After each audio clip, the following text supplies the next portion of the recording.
Google Classroom Scoring Checklist. In this video, you'll learn about the components of the Google Classroom assignment. Now we are going to look at the scoring checklist for our Google Classroom assignment. Keep in mind, I'm going to create little videos for all of the components of this assignment, but I want to run over the scoring checklist so that you know what all is involved. First, you will need to pick a topic that you're wanting your entire Google Classroom to be about. You're not required to stay within your content area or your grade level for certification, but I want you to pick some content area that is of interest to you. So for mine, I did basically a mini unit on Emily Dickinson's poetry. You can pick anything you'd like. You will pick your topic and then you will create a Google Classroom. You're going to make sure to add 2 of your classmates and me as students in your classroom. And you will have to use this specific Gmail address for me, and I'll explain why in just a second. So 2 classmates and your instructor, that means you're going to have a minimum of 3 students in your class. You also need to add at least 1 classmate and me, your instructor, as a co-teacher in your class. So that would have 2 co-teachers in your class.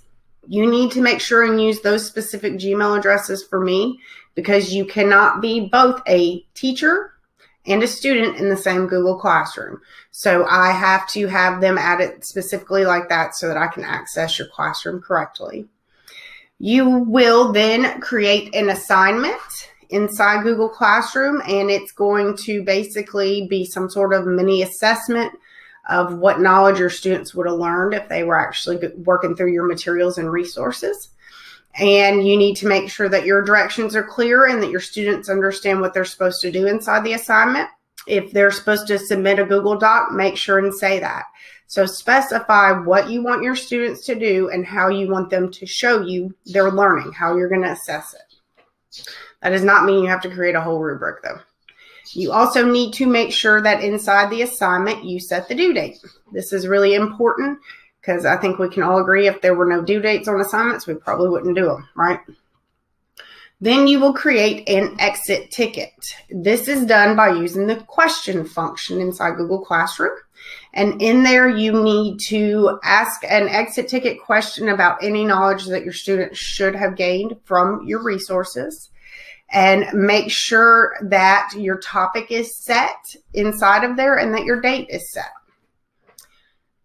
Resource collection. This is where you would put your content up there for your students to review. You're going to post those as materials, and you're going to make sure that whatever those materials are, that they would actually contribute to your students' learning. So it could be a YouTube video. It could be any kind of website that gives more information. It could be a game. Anything like that that is a resource that would help the student learn the content. You're also going to change your class permissions to make sure that you can control how your students post and what they post. You're going to grade an assignment that I will submit. I'm the only one who has to do assignments and other students' Google Classrooms. So if you get added as a student to someone else's classroom, don't worry about their assignment. I will do it.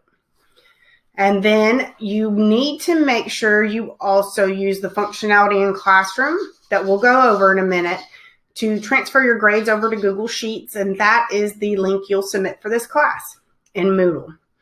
And then organization and visualization, you need to make sure that you actually have a coherent topic. Everything follows whatever your topic is for your content. You need to make sure that all of the components, your assignment, your exit ticket, and your resources, they all are organized under the same topic.